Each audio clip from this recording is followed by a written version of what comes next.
Pike retourna sur ses pas. Le soldat croyait à tort qu'il était le chasseur. Hélas, ce n'était pas le cas. À la périphérie de la ville, les maisons qui longeaient la rivière se terminaient brusquement et le sol plongeait en un ravin escarpé. Des bois bordaient le ravin des deux côtés. La neige avait recommencé à tomber. Même sous le couvert des arbres, la poudreuse s'élevait à mi-chemin entre ses genoux et ses cuisses. Il avançait péniblement dans la neige. Ses bottes émettaient des grincements étouffés à chaque pas. La neige s'accumulait sur sa tête et ses épaules et s'insinuait dans chaque fente et chaque crevasse, se faufilant entre les plis de son écharpe, dégoulinant le long de son cou et de son dos et se glissant entre ses gants et les manches de son manteau. Du fait de la neige qui tombait rapidement, il lui était impossible de voir à plus d'une dizaine de mètres devant lui. La situation allait empirer. Pike n'était pas inquiet. Il avait créé les traces nécessaires avant de faire demi-tour, de placer la carcasse fraîche et d'attendre que le piège se referme. Le soldat suivait le plan à la perfection. Il croyait que Pike était devant lui. Il ne le verrait jamais se faufiler par derrière. Pike n'avait aucun sens de l'équité, aucun honneur. Il avait l'intention de tirer dans le dos de l'homme dès qu'il le verrait. La tempête offrait une couverture. Le soldat ne l'entendrait pas approcher à cause du vent. Il ne pourrait pas le sentir ou le pressentir. Même Pike ne pourrait pas se fier à ses propres sens. Il avança dans la neige, marchant sur les traces de pas méthodiques du soldat qui suivait les siennes, progressant à l'aveuglette. Il devenait de plus en plus difficile de voir. Le vent se levait, envoyant des nuages de cristaux de glace tourbillonner sur la neige compacte. Il resserra sa prise sur son pistolet et accéléra le pas. Un bruit devant lui, à 5 ou 6 mètres. Directement devant lui, ou un peu plus à l'ouest. Pike tourna sur lui-même, le pistolet levé et observa les arbres. Tout se ressemblait. Les mêmes chênes et érables laids et dénudés, les mêmes pins et épicéas chargés de neige. Un sentiment de malaise l'envahit. Ce n'était pas un sentiment auquel il était habitué. Il n'aimait pas ça.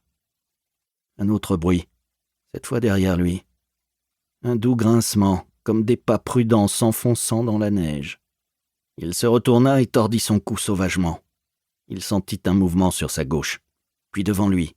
Il n'entendit aucun son. Il ne vit rien. La forêt n'était qu'un enchevêtrement d'arbres noirs et chétifs qui se refermaient sur lui de tous les côtés. La menace était palpable. L'air glacial était lourd et étouffant.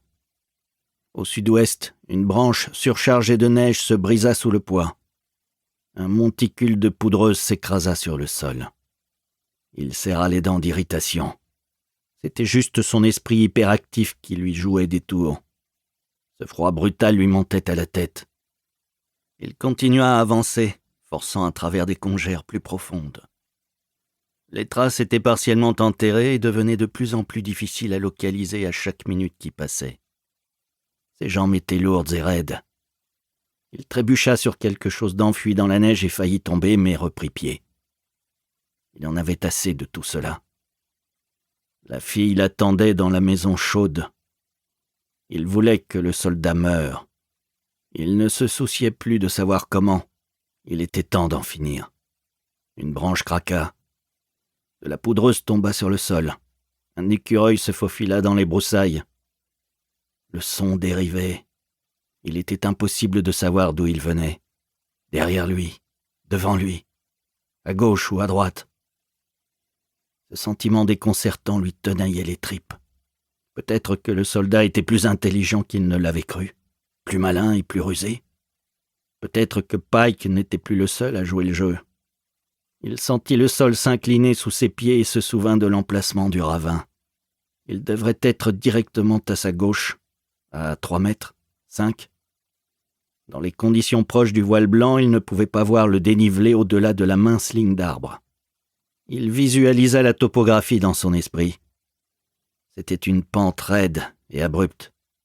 Il était facile de tomber d'une paroi de neige et de dégringoler 15 mètres plus bas jusqu'à la rivière, dont l'eau était noire comme du sang. Avec le mauvais temps, une personne sans méfiance ne le verrait même pas arriver. Pour continuer à écouter ce livre audio gratuitement, cliquez sur le lien dans la description et vous pourrez l'écouter en entier sans frais grâce à l'essai de 30 jours d'Audible.